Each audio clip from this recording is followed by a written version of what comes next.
जय हिंद एवरीवन। स्वागत है आपका बी नेशन 111 के एक नए एपिसोड में, जहां आपके लिए लेकर आते हैं इंडियन डिफेंस की प्रमुख अपडेट्स को सबसे पहले। तो चैनल को सब्सक्राइब करना मत भूलिएगा।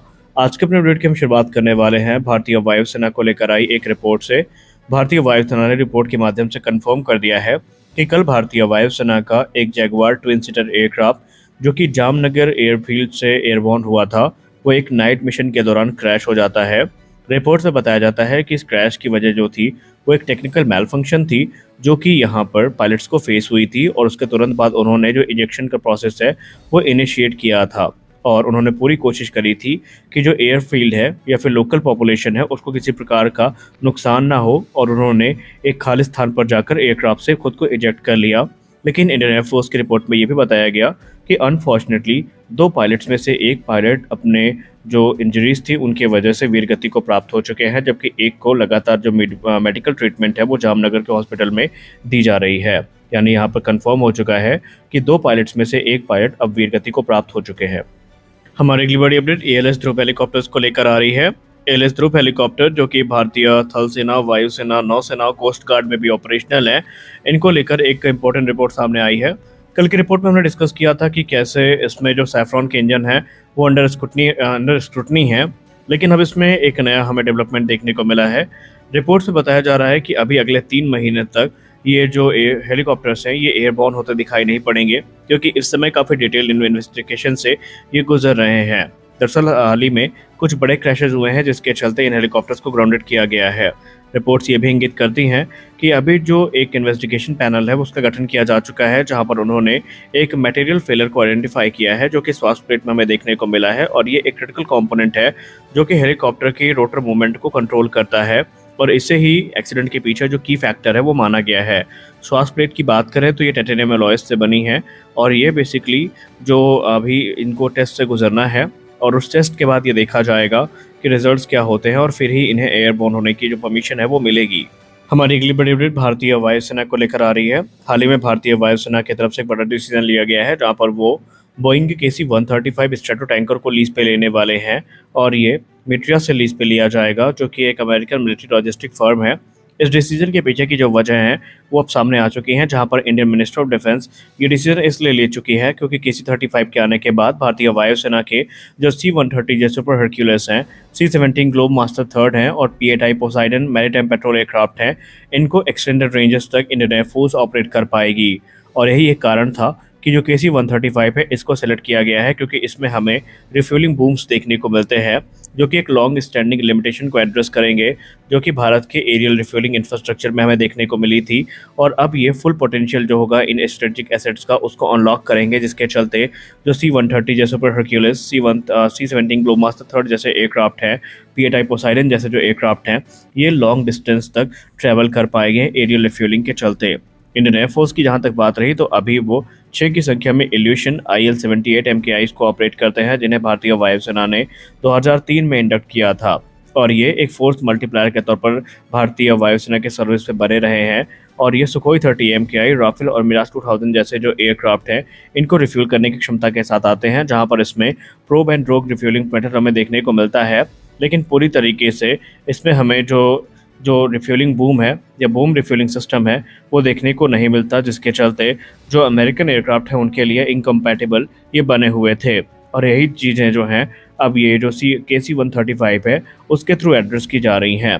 रिपोर्ट्स ये भी इंगित किया जा रहा है कि KC-135 को लीज पे लेना सिर्फ एक शुरुआत है, बल्कि एक सिलसिलेवार तरीके से बड़ी संख्या में जो मिड एरियल रिफ्यूलर्स हैं इनकी खरीद को लेकर जो कार्य है वो आगे बढ़ चुका है, और इस पर बहुत जल्दी कोई बड़ा निर्णय आ सकता है, क्योंकि हम सब जानते हैं कि IL-78 सर्विसबिलिटी इशूज से काफ़ी परेशान है और उनका अवेलेबिलिटी रेट भी काफ़ी कम है। हमारी अगली बड़ी अपडेट आ रही है यूनिवर्स की सुपर नेचुरल आर्मी यानी पाकिस्तान को लेकर के। दोस्तों, पाकिस्तानी आर्मी हमेशा से अपने VT-4 टैंक जो कि चाइनीज इंपोर्टेड टैंक्स हैं इनको लेकर दम भरती है कि ये टैंक दुनिया के किसी भी टैंक से बेस्ट हैं, और पाकिस्तान में इन्हें प्राप्त करने के बाद जो ताकत है वो कई गुना ज़्यादा बढ़ चुकी है। लेकिन उनके इस so called super natural tank की जो रियलिटी है वो सामने आ चुकी है, जहां पर पाकिस्तान का ये 3rd जनरेशन प्लस टैंक जो कि नाइजीरिया की सर्विस में भी है, इसको एक बड़ा झटका लगा है। हाल ही में कुछ इस्लामिक टेररिस्ट ग्रुप जो कि बोको हराम से लिंक थे, उनके साथ हुए कॉन्फ्लिक्ट में नाइजीरिया के VT-4 टैंक को आतंकवादियों ने मार गिराया है। ये यूँ कहने पूरी तरीके से ध्वस्त हो गया है, और कई टैंक्स में जो मैकेनिकल फेलियर है इनकी खबरें भी सामने आई हैं, जिसके बाद से इनकी रिलायबिलिटी और इनकी परफॉर्मेंस पर, इनकी कॉम्बैक्ट इफेक्टिवनेस पर सवाल लगातार उठने लगे हैं। नाइजीरिया ने 35 BT4 टैंक्स को $152 मिलियन के कॉन्ट्रैक्ट के अंतर्गत खरीदा था, जो कि इस समय इनकी सर्विस में ऑपरेशनल है। और नाइजीरिया इनका काफ़ी लंबे समय से काउंटर इंसर्जेंसी एफर्ट्स में इस्तेमाल कर रही है, जो कि उनके नॉर्थ ईस्टर्न साइड में काफ़ी ज़्यादा है। और ये कॉम्बैट में काफ़ी अच्छा परफॉर्म भी कर रहे थे शुरुआत में, लेकिन बाद में इनमें जब दिक्कतें शुरू हुई तो फिर वो बढ़ती ही चली गई। और सबसे बड़ा एम्बेरसमेंट यहाँ पर ये था कि नाइजीरिया का जो डिफेंस न्यूज़ है उस पर बताया गया कि एक्सरसाइज यहाँ पर कुछ सीनियर ऑफिशियल ने अटेंड करी थी, तो उस दौरान भी जो VT4 टैंक है उसमें आग लग गई थी। और एक बार तो ऐसा भी हुआ था कि इसका जो मेन गन है वो फायर ही नहीं हो रहा था क्रिटिकल मेल फंक्शन की वजह से। यानी कहने का मतलब ये है कि शुरुआत से लेकर अंत तक ये टैंक लगातार किसी न किसी दिक्कत में फंसा रहा था। और नाइजीरियन मीडिया इस चीज़ को लगातार कंफर्म करती रही कि चाइना की तरफ से भी जो उन्हें सही सपोर्ट है वो नहीं मिले। कभी स्पेयर पार्ट्स की कमी से ये परेशान रहे, तो कभी इसमें दूसरे जो इश्यूज थे जिनको लेकर नाइजीरिया की आर्मी काफ़ी ज़्यादा परेशान रही है। और यही टैंक आपको पाकिस्तान की सेना में भी देखने को मिलेंगे, यानी कि इस समय उनकी हालत भी पतली है। अगर आपने दोपहर की वीडियो देख रखी है तो आप इस वीडियो को स्किप कर सकते हैं, क्योंकि इसमें हम बात करने वाले हैं कल्याणी ग्रुप के जेट इंजन प्रपोजल के बारे में। देखिए, आप सबको पता ही है कि इस समय भारत में जेट इंजन प्रोग्राम को लेकर काफ़ी ज़्यादा चर्चाएं हो रही हैं, और इसमें पब्लिक से लेकर प्राइवेट सेक्टर दोनों की भूमिका को लेकर जो बातचीत है वो हो रही है, और बहुत सारी सलाह जो है वो हमें देखने को मिली है।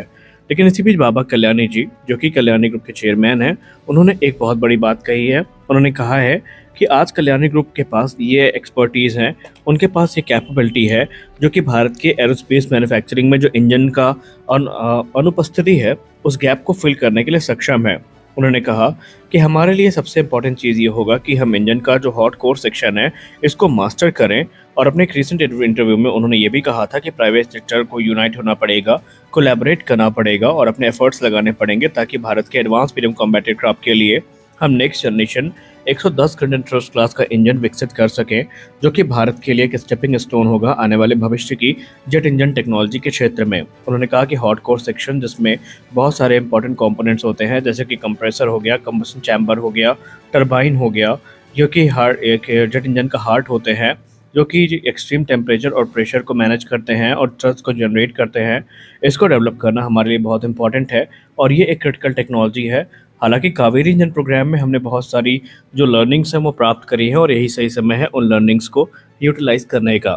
बाबा कल्याणी जी से ठीक पहले जयंत दामोदर पाटिल सर, जो कि लार्सन टोब्रो के हेड है, उन्होंने भी इसी बात पर जोर दिया था कि भारत के प्राइवेट सेक्टर के पास जो अभी एक्सपर्टीज़ हैं, जो स्किल्स है, उनको यूज़ करना चाहिए भारत सरकार को, और अपने पॉलिसी में बदलाव करना चाहिए, ताकि जेट इंजन डेवलपमेंट प्रोग्राम रफ्तार के साथ आगे बढ़े और इंडियन एयरफोर्स के लिए हम स्वदेशी इंजन बना सकें, और सही मायने में तभी जो आत्मनिर्भरता है वो हमें प्राप्त होगी। तो आज के इस वीडियो में बस इतना ही। मिलते हैं अगले वीडियो में कुछ और अपडेट्स के साथ। तब तक के लिए जय हिंद।